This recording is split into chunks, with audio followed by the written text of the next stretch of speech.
السلام علیکم ورحمۃ اللہ وبرکاتہ۔ ختنے کے بعد دعوت کرنا کیسا ہے؟ یہ جو ہمارے معاشرے میں ایک نئی رسم چل پڑی ہے کہ ختنے کے بعد دعوت کی جاتی ہے، اس کے متعلق شریعت میں کیا حکم ہے؟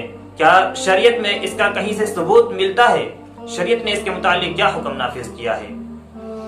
یاد رہے کہ شریعت میں اس کا ثبوت دور دور تک نہیں ملتا، اور نہ ہی حضور اکرم صلی اللہ علیہ وسلم کے زمانے میں ایسی دعوت کی جاتی تھی۔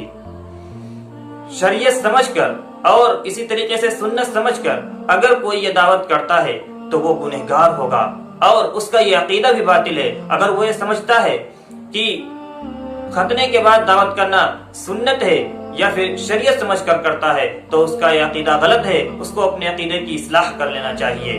ہاں، یوں ہی اس نے اگر سنت کے شکرانے میں کسی دعوت کی ہے، یعنی ختنہ کرنا ایک سنت ہے، اور سنت کے شکرانے میں اگر دعوت کرتا ہے چند لوگوں کی جس میں خلاف شرع کوئی کام نہ کیے جائیں، خلاف شریعت کوئی امور نہ ادا کیے جائیں، یعنی نہ تو اس میں ڈھول تاشا کیا جائے اور نہ ہی گانا بجانا کیا جائے، صرف اور صرف چند لوگوں کو کھانا کھلا کر اپنی حیثیت کے مطابق اور رخصت کر دیا جائے، تو اس سے شریعت منع نہیں کرتی، کیونکہ آپ نے ایک سنت زندہ کی ہے، اور سنت کے شکرانے میں لوگوں کی دعوت کرتے ہیں، ان کو کھانا کھلاتے ہیں۔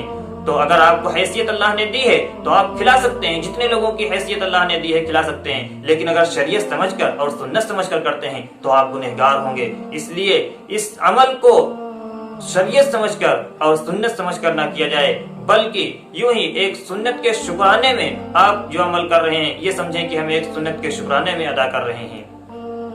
سنت کے شکرانے میں ادا کرنا کوئی گناہ نہیں ہے، لیکن شریعت سمجھ کر کرنا ایک بہت بڑا گناہ ہے۔